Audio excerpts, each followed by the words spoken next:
được 6 tháng thì Thiên Chúa sai sứ thần Gabriel đến một thành miền Galilee gọi là Nazareth, gặp một trinh nữ đã thành hôn với một người tên là Giuse thuộc dòng dõi vua David. Trinh nữ ấy tên là Maria. Sứ thần vào nhà trinh nữ và nói: mừng vui lên, hỡi đấng đầy ân sủng, Đức Chúa ở cùng bà. Nghe lời ấy, bà bối rối và tự hỏi lời chào như vậy có nghĩa gì. Sứ thần liền nói: thưa bà Maria, xin đừng sợ, vì bà đẹp lòng Thiên Chúa. Này đây bà sẽ thụ thai và sinh hạ một con trai, và đặt tên là Giêsu. Người sẽ lên cao cả và sẽ được gọi là con đấng tối cao. Đức Chúa là Thiên Chúa sẽ ban cho người ngai vàng vua David, tổ tiên người. Người sẽ trị vì nhà Gia-cốp đến muôn đời, và triều đại của người sẽ vô cùng vô tận. Bà Maria thưa với sứ thần: việc ấy sẽ xảy ra thế nào, vì tôi không biết đến việc vợ chồng. Sứ thần đáp: Thánh Thần sẽ ngự xuống trên bà, và quyền năng đấng tối cao sẽ tỏa bóng trên bà. Vì thế đấng thánh sắp sinh ra sẽ được gọi là con Thiên Chúa. Kìa, bà Elizabeth, người họ hàng với bà, tuy già rồi mà cũng đang cưng mang một người con trai. Bà ấy vẫn bị mang tiếng là hiếm hoi, mà nay đã có thai được 6 tháng. Vì đối với Thiên Chúa không có gì là không thể làm được. Bấy giờ bà Maria thưa với sứ thần: vâng, tôi đây là nữ tỳ của Chúa, xin người thực hiện cho tôi như lời sứ thần nói. Rồi sứ thần từ biệt ra đi. Đó là lời Chúa. Lạy Chúa Kitô, ngợi khen Chúa. Kính thưa quý ông bà, anh chị em và cộng đoàn thân mến, khuôn mặt Đức Trinh Nữ Maria và bài tin mừng Luca hôm nay kể với chúng ta, gợi lên cho chúng ta về một con người đầy khiêm tốn trong cuộc sống của Đức Trinh Nữ Maria, một con người đầy Thiên Chúa nơi chính cuộc đời của Đức Trinh Nữ Maria, và một con người không ngừng thưa lên với Thiên Chúa lời thưa xin vâng suốt cả chặng dài nơi cuộc đời của một con người có tên là Maria.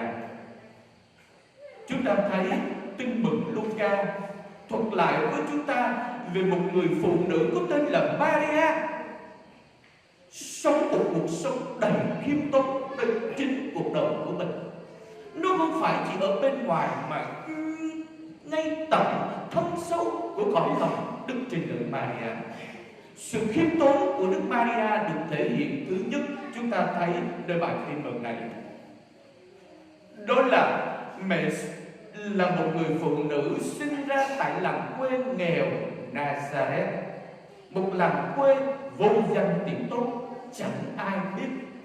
Một người phụ nữ không quyền quý cao sang, không nổi tiếng đầy danh vọng, nhưng một người phụ nữ đơn sơ nghèo hèn tại làng quê nghèo Nazareth, âm thầm khiêm tốn vô cùng nơi cuộc đời của một người trinh nữ có tên là Maria. Sự khiêm tốn nơi Đức Maria chúng ta thấy khi sứ thần bước vào nhà của mẹ. Mẹ thưa lên với sứ thần và quỳ gối cúi đầu: này tôi là nữ tỳ của Chúa. Một con người đầy khiêm tốn, không tỏ vẻ ta đây, mà nơi đó thể hiện nơi chính cõi lòng của mẹ, cũng như nơi cung cách của mẹ, là nói với sứ thần: nữ tỳ của Chúa, xin Chúa cứ làm những việc mà Chúa muốn đến cuộc đời của con. Khiêm tốn vô cùng nơi Đức Trinh Nữ Maria. Và điều thứ ba chúng ta thấy nơi Đức Trinh Nữ Maria thể hiện sự khiêm tốn đó chính là mẹ sống thành ý Thiên Chúa, thay ý mình bằng ý của Thiên Chúa. Này tôi là nữ tỳ của Chúa,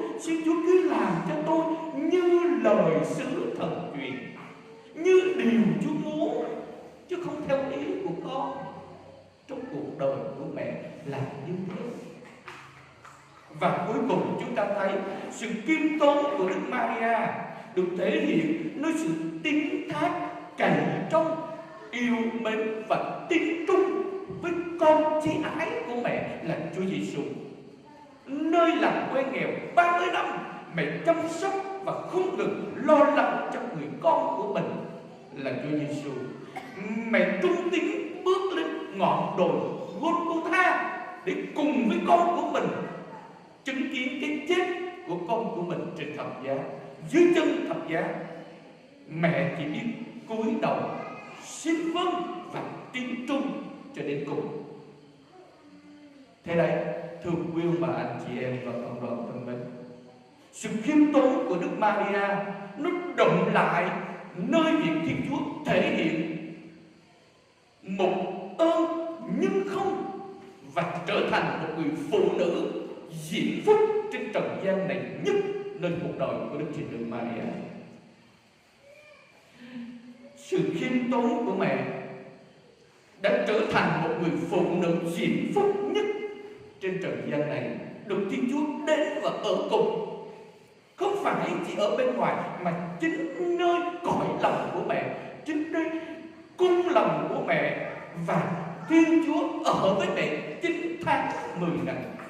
Mẹ cưu mang con Chúa, và cái đó là diễm phúc nhất trên trần gian này đối với tất cả các phụ nữ khác.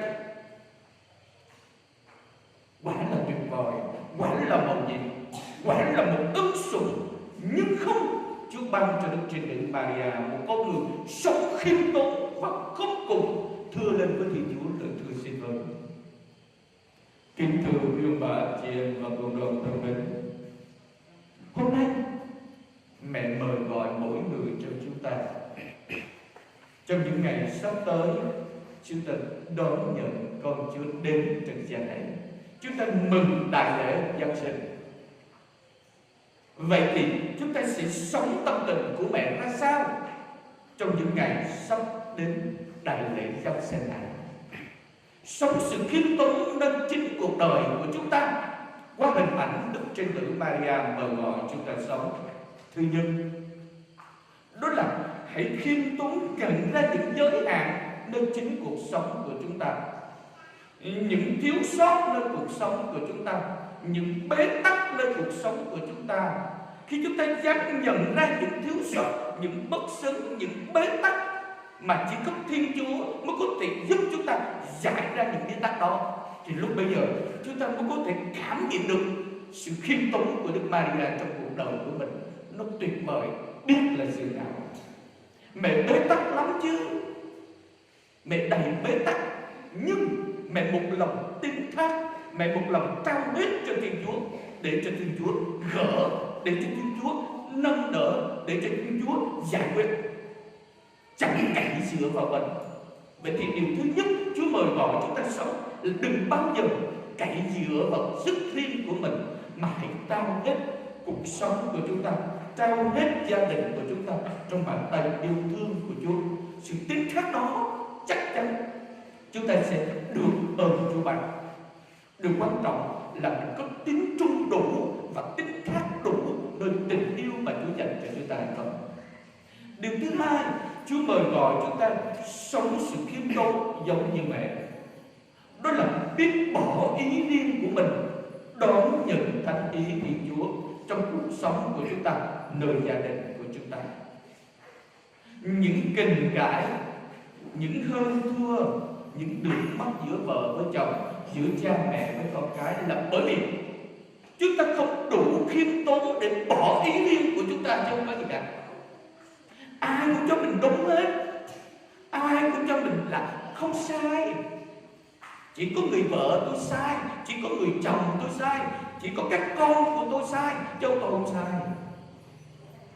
Đây, khi chúng ta nhận không đủ khiêm tốn, và khi chúng ta cái tôi của chúng ta nó quá lớn, thì lúc bây giờ chúng ta chẳng bao giờ nhận mình sai đâu, và luôn luôn cho mình đúng. Vậy hôm nay chúng ta hãy bắt chước mẹ, bắt chước mẹ sống sự tín thác, sống sự khiêm tốn, là nhận ra những giới hạn của chúng ta, bỏ đi cái ý riêng của chúng ta, bỏ đi cái tôi của chúng ta, đón nhận thánh ý Thiên Chúa và đón nhận nhau trong chính gia đình của chúng ta, giữa vợ với chồng, giữa cha mẹ với con cái, thì ta sẽ không có những lục đục, những kình cãi, những hơn thua, ai đúng ai sai, nơi chính gia đình của chúng ta, nơi chính giữa vợ với chồng của chúng ta, giữa cha mẹ và con cái. Và điều cuối cùng, Chúa mời gọi chúng ta hôm nay hãy bắt chước mẹ thưa lên với Thiên Chúa là từ xin vâng. Xin vâng cho những lúc chúng ta lao đao và khốn khó. Xin vâng cho những lúc chúng ta bế tắc và thiếu thốn. Xin vâng cho những lúc chúng ta đau khổ và tuyệt vọng. Xin vâng cho những lúc chúng ta buồn phiền và chán nản. Xin vâng cho những lúc chúng ta bị hiểu lầm và chà đạp. Và nếu chúng ta dám thưa lên với Thiên Chúa lời thưa xin vâng đó, thì chắc chắn những khốn khó, những hiểu lầm, những chà đạp, những xét đoán, những hơn thua, những được mất nơi trên cuộc sống của chúng ta chẳng ý nghĩa gì cả. Bởi vì ta sống sự xin vâng giống như mẹ trong cuộc sống của chúng ta. Đó là chấp nhận để đón Chúa đến trong cuộc sống của chúng ta, đón Chúa đến nơi tâm hồn của chúng ta, đón Chúa đến. Đây là lúc mở lòng mình ra để cho Chúa ở cùng chúng ta. Và khi Chúa ở với chúng ta thì những hơn thua được mất giữa vợ với chồng, giữa cha mẹ con cái, nó chẳng còn là gì cả. Bởi vì nơi đó Chúa đang ở với chúng ta, Chúa đang ở với gia đình của mình. Ước gì xin Chúa đến với mỗi người trong chúng ta qua lời chuyển cầu của Đức Trinh Nữ Maria, cho mỗi người trong chúng ta không ngừng nhận ra sự khiêm tốn của mẹ, để rồi ta bắt chước mẹ sống sự khiêm tốn, sống sự xin vâng, và đồng thời xin mẹ cho chúng ta nhận ra Chúa đang ở với mình và ở với gia đình của chúng ta.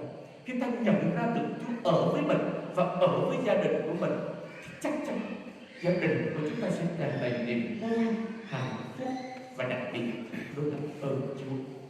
Xin Chúa qua lời chuyển cầu của mẹ cho chúng ta không ngừng nhận ra được điều đó nhiều hơn nữa, và đặc biệt nhận ra ơn Chúa được chính gia đình của chúng ta, được chính bản thân của mỗi người trong chúng ta. Với lòng tin đó, giờ đây chúng ta đứng lên tuyên xưng lòng tin.